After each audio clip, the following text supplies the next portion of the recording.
والصلاة والسلام على سيد الأنبياء والمرسلين أما بعد فأعوذ بالله من الشيطان الرجيم بسم الله الرحمن الرحيم قد جاءكم من الله نور وكتاب مبين صدق الله العظيم وصدق رسوله النبي الكريم الأمين إن الله وملائكته يصلون على النبي يا أيها الذين آمنوا صلوا عليه وسلموا تسليما درود پاک پڑھیے الصلاۃ والسلام علیک یا سیدی یا رسول اللہ وعلی آلک واصحابک یا سیدی یا حبیب اللہ الصلاۃ والسلام علیک یا رحمۃ العالمین وعلی آلک واصحابک یا شفیع المذنبین۔ اللہ تعالیٰ کا کروڑ شکر اور احسان اور اس کی بے پایاں عنایتیں اور ہم گناہگاروں کے حال کے اوپر اس کی بے شمار فضل اور رحمتیں ہیں، اور کروڑ ہاں کروڑ اس ذات باری تعالیٰ کا شکر ادا کرتے ہیں کہ جس نے ہمیں مسلمان بنایا اور مسلمان والدین کے گھر میں پیدا کیا اور ہماری گھٹی کے اندر عشق رسول، عشق محبوب رب العالمین رچا اور بسا اور نیک والدین کی صحبت میسر آئی، اور جتنی صحبت اور تربیت ہوتی ہے اس کا زیادہ تر اثر اولاد کے اوپر ہوتا ہے۔ بعض بات ایسا بھی ہوتا ہے کہ کبھی والدین نیک ہوتے ہیں تو اولاد نیک نہیں ہوتی۔ اولاد جو ہے وہ کبھی آزمائش بھی بن جاتی ہے۔ اولاد جیسا دنیا میں کوئی میٹھا پھل بھی نہیں، اور اولاد جیسا کوئی کڑوا پھل بھی نہیں۔ اگر نیک ہو جائے تو دنیا میں بھی یہ جنت ہے، اگر بد ہو جائے تو باعث ملامت و عار ہے، اور لوگوں کے طعن و تشنیع کا مرکز بھی انسان بنتا ہے اس اولاد کی وجہ سے۔ اور بعض اوقات اتنی تکلیفیں اور مصائب و آلام کا مقابلہ کرنا پڑتا ہے کہ انسان کافی افسوس ملتا ہوا حسرت و یابس کے ساتھ بارگاہ رب العزت میں کبھی اس شرم کی وجہ سے ہاتھ بلند کر دیتا ہے کہ یا اللہ ایسی اولاد سے میرا مر جانا ہی بہتر ہے، مجھے دنیا اور آخرت کی رسوائی سے بچا۔ اور خوش نصیب وہ والدین ہیں کہ جن کو اللہ نے ایسی اولادیں عطا فرمائی کہ فخر ہوتا ہے ایسی اولادوں کے اوپر کہ جو قرآن کے حافظ بنے، قرآن کے قاری بنے، قرآن کے عالم بنے۔ میں ان کو کیا خراج تحسین پیش کروں گا یا میری کیا اوقات ہے، بلکہ ان کی عزت و عظمت کا ذمہ خود اللہ کے قرآن نے بیان کر دیا۔ اللہ تعالیٰ نے قرآن کے اندر ان کا اس انداز میں ذکر کیا، اگر کسی کی شان کوئی عالم بیان کرے، مفتی بیان کرے، وہ بھی قابل تحسین ہے اور قابل صد افتخار ہے، لیکن وہ کتنے خوش نصیب ہیں کہ جن کی شان اللہ خود بیان کرے، اللہ کا قرآن بیان کرے، صاحب قرآن بیان کرے۔ یہ حافظ صاحب جو اپنے والدین کو اس قدر راحت اور سکون دیا کہ میرا ایمان ہے کہ جس کی اولاد نیک ہے، حافظ قرآن ہے، جب والد جا کے بستر پہ لیٹتا ہوگا تو اس کی روح کو قرار آتا ہوگا کہ شکر ہے اللہ نے میری اولاد کی وجہ سے دنیا میں بھی میرا سر فخر سے بلند کر دیا۔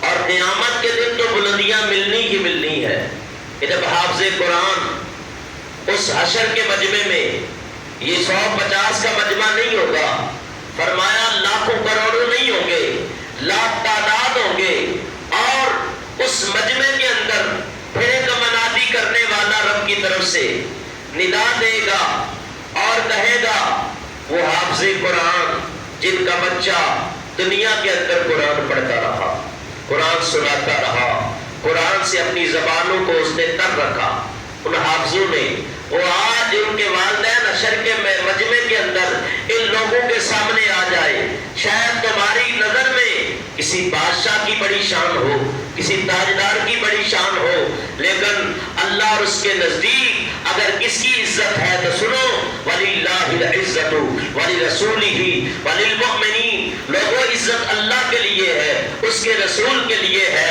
اور مومنین کے لیے ہے۔ فرمایا اس حشر کے مجمع کے اندر آج کسی کا بیٹا میٹرک پاس کر لیتا ہے تو ماں باپ خوشی سے مٹھائیاں بانٹتے ہیں، کوئی 12ویں کی ڈگری لیتا ہے، کوئی پروفیسر بن جاتا ہے، ڈاکٹر بن جاتا ہے، لیکچرار بن جاتا ہے، بڑے عہدے پہ فیضیاب ہو جاتا ہے، وہ بھولا نہیں سماتا، ہاں دنیا کی کامیابی سے ہمکنار ہوا، لیکن اس دن اس ماں باپ کا سینہ فخر سے کتنا بلند ہوگا کہ جس میں انبیاء بھی ہوں گے، مرسلین بھی ہوں گے، صالحین بھی ہوں گے، صحابہ بھی ہوں گے، صحابہ کے آقا صاحب قرآن سرکار دو عالم بھی ہوں گے۔ میرے آقا کو کتنی خوشی ہوگی کہ میرے امتی کے اندر، امت کے اندر حافظ قرآن کے والدین کو آج رب کی طرف سے تحفہ دیا جا رہا ہے، رب کی طرف سے نوازا جا رہا ہے۔ پھر میرے مصطفیٰ کریم فرماتے ہیں کہ فرمایا کہ تاج لایا جائے گا اور رب کی طرف سے ان والدین کو اللہ کی طرف سے یہ عطیہ دیا جائے گا کہ تم لوگوں نے اپنے والد اور والدہ ہونے کا حق ادا کیا کہ اپنے بچوں کے سینوں میں میرے قرآن، میرے دین کی محبت ڈالی، اور یہ محبت رہگا نہیں جائے گی، میں خدا بھی محبت کی جزا محبت سے ہی دوں گا۔ فرمایا آج یہ پہن لو۔ پھر حافظ قرآن کو لایا جائے گا، فرمایا کہ لے قرآن پاک پکڑ لے، جس طرح تو شبینوں میں پڑھتا تھا، تراویح میں پڑھتا تھا، منبر میں پڑھتا تھا، پہاڑوں میں پڑھتا تھا، غاروں میں پڑھتا تھا، میدانوں میں پڑھتا تھا، صحراؤں میں پڑھتا تھا، فرمایا کہ غاروں میں پڑھتا تھا، پہاڑوں میں پڑھتا تھا، قرآن سے رخ نہیں موڑا۔ آج یہی قرآن تیرا مونس و ہمدم ہے، اس کو پکڑ لے، اس کی تلاوت کرتا جا، جنت کی سیڑھیاں چڑھتا جا۔ فرمایا جہاں قرآن کی والناس ہم سے لے کے جہاں والناس کی سین ختم ہوگی تیرا آخری مقام ہوگا۔ تو حافظ صاحب کو میں دل کی اتھا گہرائیوں سے اپنی تمام انتظامیہ کی طرف سے خراج تحسین پیش کرتا ہوں، اور قاری محمد الیاس القادری صاحب کو کہ یہ اس لیے نہیں کہ مسجد کی انتظامیہ ہے یا مسجد کے معاملات چلاتے ہیں، نہیں، اس وجہ سے نہیں، بلکہ یہ حافظ صاحب کے والد ہیں، خوش نصیب ہے، ان کی عزت اللہ کے ہاں بھی ہے، اور دعا ہے جس طرح ڈاکٹر صاحب نے کوشش کی اپنے بچے زین العابدین کو حافظ بنا رہے ہیں، دنیا کے علم کے ساتھ ساتھ قرآن کی تعلیم سے آراستہ کر رہے ہیں، اس طرح آپ بھی اپنے دل کے اندر شوق پیدا کرو، محبت پیدا کرو، اپنے بچوں کو قرآن کریم کی تعلیم سے آراستہ کرو۔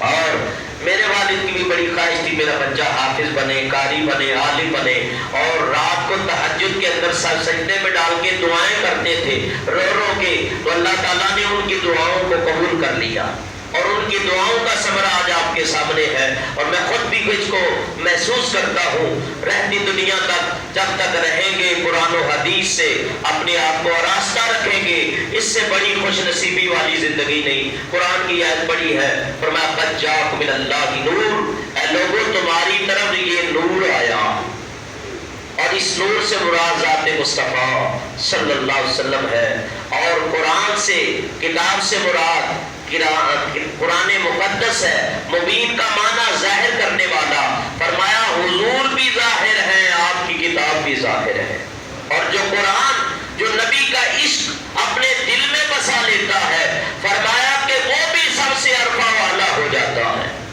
اور اس کو دنیا پہچان لیتی ہے، چاہے وہ افریقہ کے جنگلوں سے نکل کے حضرت بلال کی صورت میں مدینے آ جاتا ہے، مکہ آ جاتا ہے، تو وہ عاشقوں کا امام بن جاتا ہے، فرمایا جو حبش سے چلتا ہے، دونوں روایتیں ہیں، فرمایا کہاں وہ فارس سے چلنے والے حضرت سلمان فارسی جب رسول اللہ کے نام کے اوپر 17 مقام پہ بکتے بکتے جب مدینہ پہنچ جاتے ہیں، اور نبی پاک اسے یہ سند دیتے ہیں، سلمان ہؤلاء اہل بیتی، سلمان میری اہل بیت میں سے ہے، تو کتنا بڑا اعزاز ہے۔ پھر حضور یہ بھی فرماتے ہیں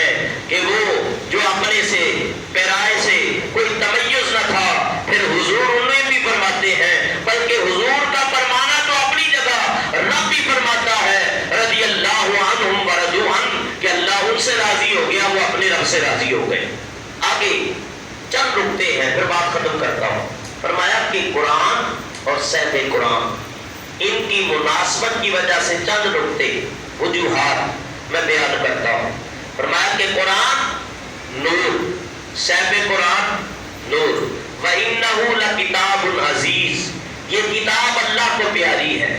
اور فرمایا لَقَدْ جَاءَكُمْ رَسُولٌ مِّنْ أَنفُسِكُمْ عَزِيزٌ عَلَيْهِ مَا عَنِتُّمْ حریص، یہ رسول جو آئے تمہیں سے آئے، یہ بھی اللہ کو بڑے پیارے ہیں۔ تو قرآن بھی پیارا، صحب قرآن بھی پیارا، اور جو قرآن سے محبت کرے وہ بھی رب کا پیارا۔ پھر اللہ تعالیٰ فرماتا ہے وَلَقَدْ آتَيْنَاكَ سَبْعًا مِّنَ الْمَثَانِي وَالْقُرْآنَ الْعَظِيمَ، اے محبوب ہم نے آپ کو سبع مثانی، یہ عظیم صورت عطا فرمائی۔ وَإِنَّكَ لَعَلَىٰ خُلُقٍ عَظِيمٍ، اے محبوب ہم نے آپ کو خلق بھی عظیم عطا کیا ہے۔ پھر فرمایا وَأَنزَلْنَا إِلَيْكُمْ نُورًا مُبِينًا، اے محبوب تیرے سینے پہ رب نے نور ظاہر عطا کر دیا ہے۔ پھر فرمایا يُرِيدُونَ لِيُطْفِئُوا نُورَ اللَّهِ بِأَفْوَاهِهِمْ وَاللَّهُ مُتِمُّ نُورِهِ، یہ لوگ ارادہ کرتے ہیں کہ اللہ کے نور کو اپنی پھوکوں سے بجھا ڈالے، صحب قرآن کو اللہ اپنا نور پورا کر کے رہے گا۔ پھر اللہ تعالیٰ فرماتا ہے غور و فکر کریں، قرآن اور صحب قرآن کا جو آپس میں تعلق ہے، اس کو کتنے پیارے پیرائے اور انداز کے اندر خود رخال کے یکتا نے بیان کیا۔ پھر اللہ تعالیٰ ارشاد فرماتا ہے وَنُنَزِّلُ مِنَ الْقُرْآنِ مَا هُوَ شِفَاءٌ وَرَحْمَةٌ، لوگوں یہ قرآن جو نازل کیا یہ شفا ہے، یہ ہدایت ہے، یہ رحمت ہے۔ فرمایا وَرَحْمَةُ الَّذِينَ آمَنُوا مِنْكُمْ، یہ رسول جو تمہارے اندر ہے، یہ آپس میں جو شیر و شکر ہو، محبت میں ہو، یہ اسی رحمت کائنات کی وجہ سے ہے، جن کو ہم نے وَمَا أَرْسَلْنَاكَ إِلَّا رَحْمَةً لِلْعَالَمِينَ بنا کے بھیجا۔ پھر فرمایا إِنَّهُ لَقُرْآنٌ کریم، یہ قرآن کریم ہے، اور کریم بھی ایسا جو اس سے یاری لگا دے اس کے اوپر بھی کریم کا کرم ہو جاتا ہے۔ حقیقی کریم رب ہے، اس کریم کا بھی کرم ہے، قرآن کا بھی کرم ہے۔ فرمایا إِنَّهُ لَقَوْلُ رَسُولٍ کریم، یہ قرآن رسول کریم کا قول ہے۔ پھر کیا فرمایا کہ إِنَّا نَحْنُ نَزَّلْنَا الذِّكْرَ وَإِنَّا لَهُ لَحَافِظُونَ، ہم نے یہ نازل کیا، ہم اس کی حفاظت بھی کرنے والے ہیں۔ پھر کیا فرمایا وَاللَّهُ يَعْصِمُ النَّاسَ، جس طرح ہم قرآن کی حفاظت کرنے والے ہیں، اپنے حبیب کی بھی حفاظت کرنے والے ہیں۔ پھر قرآن قیامت کے دن شفاعت کرے گا، اسی طرح صحب قرآن بھی قیامت کے دن شفاعت کرے گے۔ یہ تعلق بتا رہا ہے کہ میرے آقا علیہ السلام کو قرآن سے کس قدر محبت، اور فرمایا جو قرآن کو اپنے سینے میں بسا لے، اس لیے بساؤ کہ جب قرآن پڑھتے ہو تو اللہ کے فرشتوں کا نزول ہوتا ہے۔ یہ سورہ انعام جب نازل ہوئی تو اس کے بارے میں آتا ہے سورہ انعام نازل ہوتے وقت 70,000 فرشتے نازل ہوئے۔ جب سورہ یونس نازل ہوئی تو 80,000 فرشتے نازل ہوئے۔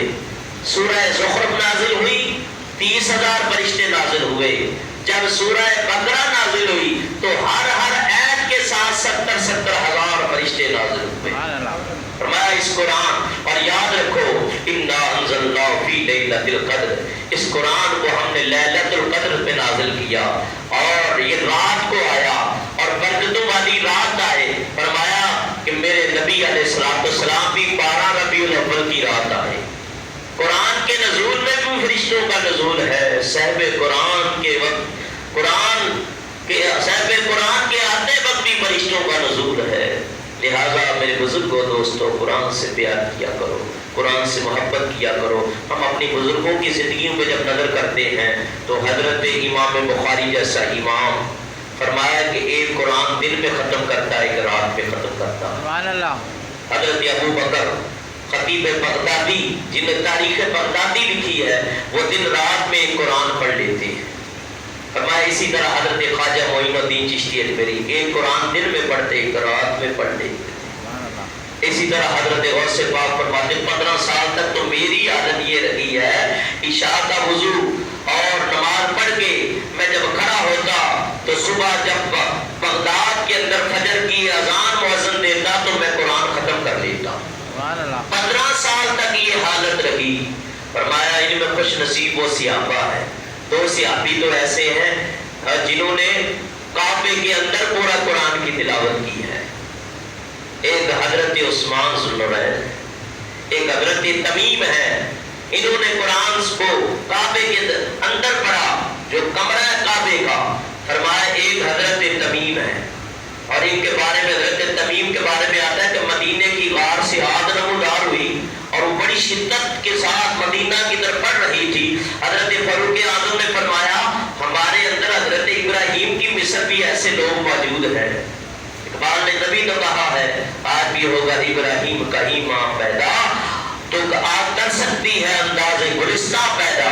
فرمایا یہاں تک حضرت تمیم کو کہا اس آگ کا بندوبست کر، جس طرح کپڑا لپیٹا جاتا ہے آپ نے اس طرح آگ کو اپنے ہاتھوں میں لپیٹ کے غار کے اندر ڈال دیا اور کہا خبردار آج تجھے پتا نہیں تو شہر کی طرف رخ کر رہی ہے جس میں امام الانبیاء ہم فرما ہے.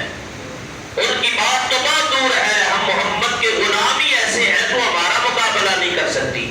مدینے کے گدا دے کے دنیا کے امامت سر، مدینے کے گدا دے کے دنیا کے امامت سر، بدل دیتے ہیں تقدیر محمد کے غلامت سر.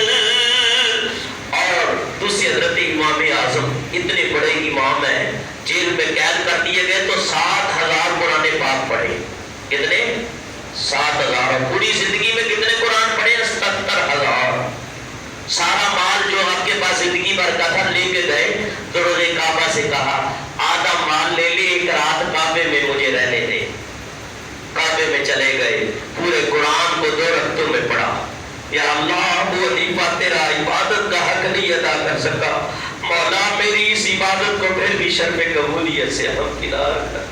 کہ جن کے بارے میں آتا ہے کہ 1,000 نوافل رات کو ادا کیا کرتے تھے. فرمایا پورا قرآن پڑھا. ایک حضرت سعید بن جبیر ہے، یہ بھی تابعی ہے. اور حضرت شیخ ادریس کے بارے میں آتا ہے ان میں زندگی میں 4,000 قرآن پاک پڑھے. حضرت شیخ شبلی کے بارے میں آتا ہے، فرمایا انہوں نے تقریباً 13,000 قرآن زندگی میں پڑھے. حضرت ابو بکر عیاش کے بارے میں آتا ہے کہ انہوں نے 18,000 قرآن پاک زندگی میں پڑھے. اور حضرت داتا علی حجویری فرماتے ہیں بغداد کی مسجد شنیزیہ میں حافظ صاحب سے قرآن پڑھ سنتا تھا، ایسا مزہ ایسا لطف آتا تھا. ایک ختم ہو گیا، میں نے کہا دوسرا پڑھ. 5 قرآن پاک تراویح کی صورت میں سنائے. کیسے وہ حافظ، کیسے وہ قاری، اور سننے والے بھی کمال کے. قرآن سے محبت تھی ان کی. فرمایا کہ حضرت امام اعظم ابو حنیفہ زندگی میں 70,000 قرآن پاک. تو اس قدر روایتیں اور دلیلیں دینے کا مقصد یہ ہے کہ امام شافعی 60 کلام پاک، امام اعظم رمضان شریف میں 61 کلام پاک. تو یہ تابعین کا طریقہ تھا قرآن سے محبت. زہری صاحب اگلے دن آئے تراویح ہمارے ساتھ، ہمارے ڈاکٹر پیاشم سر کے دوست ہیں، بڑے عالم ہیں، اور کہنے لگے مجھے افسوس ہے 30 نمازی، اور اگر کوئی دنیا کا میلہ ہوتا ہے تو کتنے، اب تو نرمی ہوگی معاملات، ہماری انتظامیہ بھی کسی کو منع نہیں کر رہی، اور مین گیٹ بند ہے تو اوپر سے آ جاؤ بھی، اندر آ جاؤ، کوئی عذر تو بہانا نہیں. کیوں؟ یہ راتیں پتہ نہیں پھر نصیب ہو. من کان ایمانا احتسابا غفر له ما تقدم من ذنبه وما تاخر. فرمایا لوگوں یہ غفلت میں نہ گزارو، یہ راتیں ایمان اور ثواب کی خاطر ان راتوں کو کھڑے ہو کے قرآن سنا کرو، نوافل پڑھا کرو. فرمایا اللہ تمہارے اگلے پچھلے سارے گناہوں کو معاف کر دے. سبحان اللہ. دعا ہے اللہ تعالیٰ کی بارگاہ میں چند کلمات میں نے کہی، اللہ قبول و منظور فرمائے. جنہوں نے اس ختم کلام پاک کے اندر جتنا حصہ ملایا، جو تعاون کیا جس صورت میں، اور خدمت کی ہے، اللہ تعالیٰ ان کی خدمت کو قبول و منظور فرمائے. میں تو آپ کے لیے دعا گو ہوں کہ اللہ تعالیٰ آپ سب کی اس عبادت کو، روزوں کو قبول و منظور فرمائے. ہمیں قرآن کریم کی کامل ترین محبت عطا فرمائے.